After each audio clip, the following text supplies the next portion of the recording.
Hello and welcome back to another video, and today I'm going to be talking about Ebbsfleet's financial crisis. Are Ebbsfleet going bust? What is actually happening? I'm going to try and explain it in today's video and what the hell is actually going on. Leave a like on the video, let's try and smash 40 likes for a bit of, to help make me feel a little better, because I'm not feeling too great about Ebbsfleet United at the moment. And subscribe if you know we're on the road to 4K. I will be at Salford on Saturday, so make sure you subscribe. And yeah, let's get straight into it. Thursday, 18th of October. A very stressful day for all Ebbsfleet fans.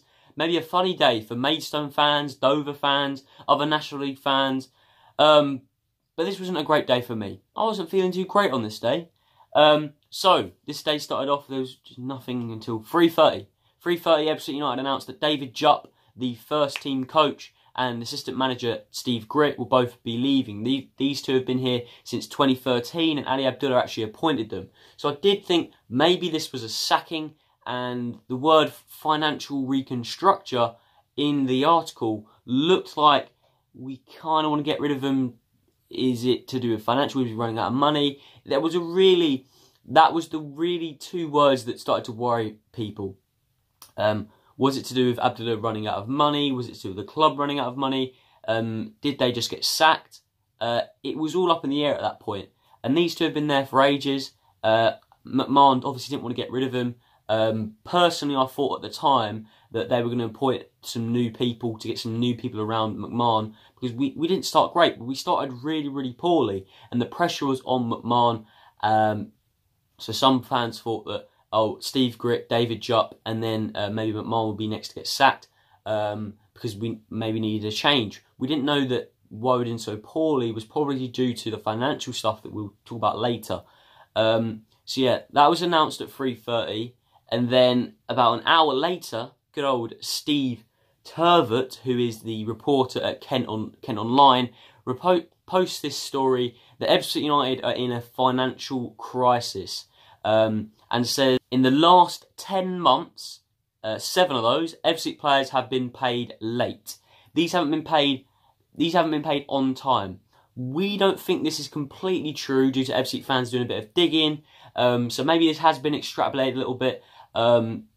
Players' relatives and stuff like that have said that this isn't, people don't think this is true. Because players' relatives have just said maybe it was during the playoffs and we were struggling for money around there. We did start pre-season late, which he does say in the article, and there will be changes ahead. And Steve Jupp and Steve Gritt are not the only ones. But this is a really weird article. We thought that Steve Terrett had a good relationship with Ebbsfleet. For him to post that just out of the blue, it seems a bit weird. He looks like he's trying to not create a good relationship with Ebbsfleet. I don't think Ebbsfleet and Steve Terrett, the media guys, now get on with Steve Terrett. I think he's a little bit, it's not really his place to post that, and he's posted that out. We don't know if that stat is particularly true, where he's got that from. So this sent Ebbsfleet fans in absolute complete worry. We've had financial crisis in 2013 where we're literally on our knees. We don't want it again. So fans were just saying, oh, get the buckets out, jokes like that. And it was just very worrying. And obviously another worrying thing was this was not the only change set to be. Was the doctor going to leave? Was that stuff going to happen? So yeah, for that hour and a half before the doctor's statement came out, I was very, very actually scared and nervous. I was trying to do some work and I was just actually nervous because I didn't really know what was going on. And at that point, I couldn't really think straight and think, is this actually true? I just thought it was true straight away. But to do later digging, it doesn't seem to be as true as it is. And it's not like we're not playing them at all. We are playing them late, this is not a great point, but it's not as bad as not playing them at all. And then at 6 o'clock, Ali Abdullah, Ebbsfleet United's owner, comes out with a statement which reads, KH Sports have been proud owners of Ebbsfleet United Football Club for over 5 years, and we've achieved great deal both on and off the pitch. I now feel this is the right time to reconstruct the football club across the board to ensure it is fully prepared for the challenges ahead. It's also been my ambition to make the club self-sufficient and the reconstructure will produce a sound platform on which to achieve that. Changes are ongoing and will continue to evolve. I remain committed to Ebbsfleet United and will continue to be so for years to come. So that was a little bit more promising to read. He's committed. He's not leaving straight away. He's staying with Ebbsfleet because we're in a situation where we need him at the moment. If he's gonna leave, we need to lower that wage budget. We can't. I don't think it's sustainable what we're on at the moment to be that without a significant investor or something like that available to us. But saying he's there years to come is good. But there's also this reconstructure. What does that reconstructure actually mean? I still don't know, Mal. There has been rumours. Maybe not. He's obviously done the reconstruction on the staff side. He's got rid of Steve Gritt. He's got rid of David Jupp. And currently there are rumours that a lot of our star players might go. So Nathan Ashmore and Corey Whitley and I think a few others and Michael Cheek. Michael Cheek isn't really a star player. He's very likely to go. Michael Cheek, Nathan Ashmore and Corey Whitley. Corey Whitley is a big target for a lot of National League clubs. They want him. I wouldn't be surprised if Ebu Adams has a big bid for him because there was league clubs in for him. So I think maybe he's like letting Orient fans think that, we're going to get him on the cheap. Hopefully that's not true. I hopefully just think that it's Ali Abdullah's just testing the waters a little bit, seeing how much we can get for these players, and if it's worth selling them off. If we have a huge bid for one of those players and it puts us in a position to make it easier to get to restructure, if you say 2-3 of those sales and you're then pretty much safe or restructured where we need to be, then that has to happen, I guess, to put us in a to put us stable financially. This isn't a choice that we want to make. It's not because Corey Whiteley is a bad player. Corey Whiteley is a fantastic player. Ebu Adams is a fantastic player. Danny Kedwell is a fantastic player. All of our players are fantastic, but if there's a massive bid that comes in from one of these players, then we have to let them go. I hopefully don't think it's a situation where, we've got to get that little bit of 20k that we need just to survive, which I think Dagenham and Hartlepool were in. So I don't think we're in that situation, which some fans seem to believe with that headline that Steve Terrett has done, which some people have, rumours say that the owners have said that isn't true. But this wasn't a complete surprise. There were signs for this. There's been complete changes behind the scenes. Varney's left, come back. There's been change of directors, change of groundsmen, change of the actual web of training. The plough end has never actually been announced what's actually happening to it. There wasn't too many signings in the summer. They started really, really late. So there were signs for this. We started poorly. Maybe something was going on. We were going for the playoffs, I believe, and then we didn't get that. But one thing I do want to say is we were semi-finalists in the playoffs while the players weren't being paid, which is absolutely fantastic. I just want to throw that in there as an absolute fantastic achievement from the players. Yeah, I just wanted to throw that in there. What this could mean for Ebbsfleet? What could this mean? What could happen? Obviously, the first one is players going to get sold. Corey Whiteley, Nathan Ashmore, Michael Cheek, Jack Powell's already gone. There are going to be player sales. I'm sure of that. There are going to be big players. They are going to sell. Hopefully, when I see those players, I want to see undisclosed fee. And I hope that undisclosed fee is absolutely high. Because I want to get, if we are going to sell players, I want to make good, I want Ebbsfleet to make money out of it and get benefit from it. And if we need to get this reconstructure, we actually do get to it. Second thing, is the stadium ever going to get done? Is the ploughing ever going to get done? Is that ever going to get rebuilt? I don't know if that's ever going to get done. Is that ever going to get rebuilt? Because if we're going for a financial reconstructure and we're selling players and seeing how much they're going to get paid, how much we're going to get for them, then messing around with paying money for a stadium, I don't think we can really do that. The doctor isn't going to leave. Maybe people think that he's going to just go run away. He's not kind of like Glenn Tamplin said he's going to sell the club.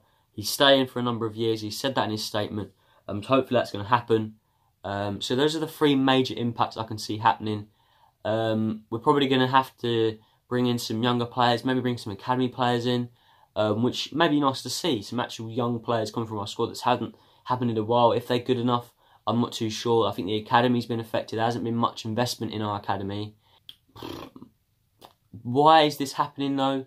The main reason, if you didn't know, is Dr. Abdullah is involved with the Paramount Park deal. So near Ebbsfleet United is a town called Swanscombe, and in Swanscombe they've got a load of space.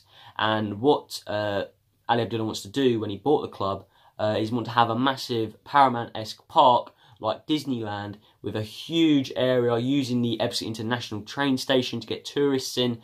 And then his idea was then he can use all the tourists he gets in there to come to Ebbsfleet. That doesn't look like it's going to happen.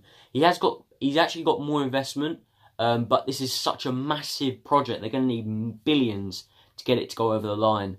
And it's been going on for years now. And I think maybe Abdullah's just protecting his back a little bit. Protecting his back for this deal so it doesn't actually happen.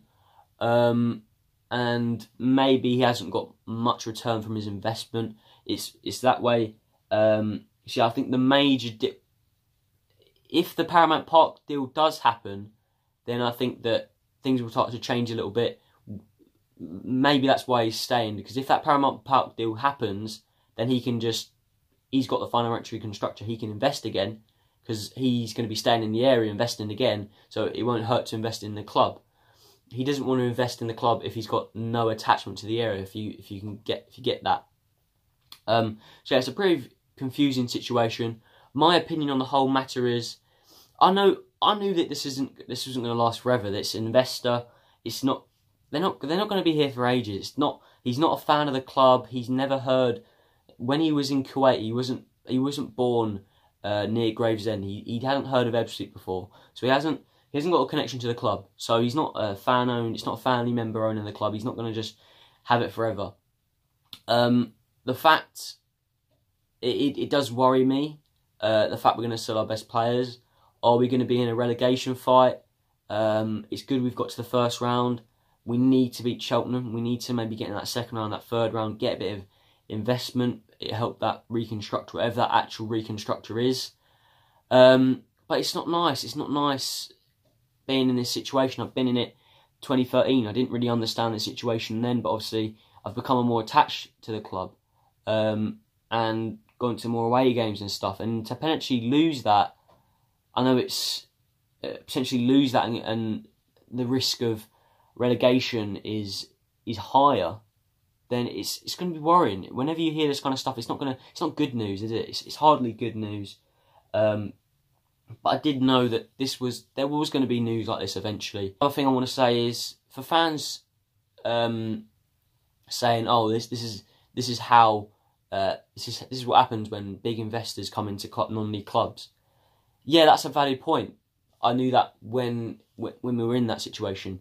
But back in 2013, the club would not have existed. The club would have, my football club, ruined it. That company ruined the club. We were down on our knees. We had no money.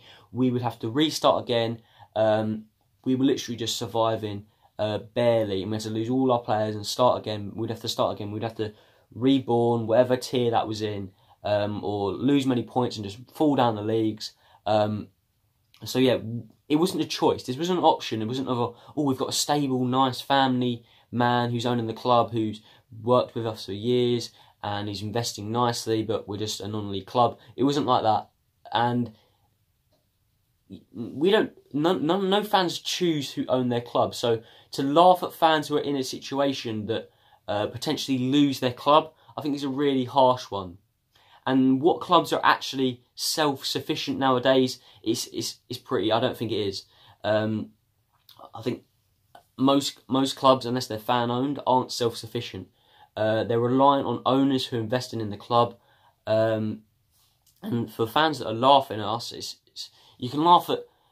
I don't mind laughing at the ownership. That's fair enough. But if you're going to laugh at the fans who are going through a real tough time, then I think that's a bit harsh. But yeah, hope you enjoyed the video. Let me know what you think about the whole situation down below. Subscribe if you're new. We're on the road to 4K. I am going Salford on Saturday. Maybe we can pull off a miracle and put all this financial stuff behind us. Battering on now, but leave a like on the video, subscribe if you're new, and I'll see you all later. See you later.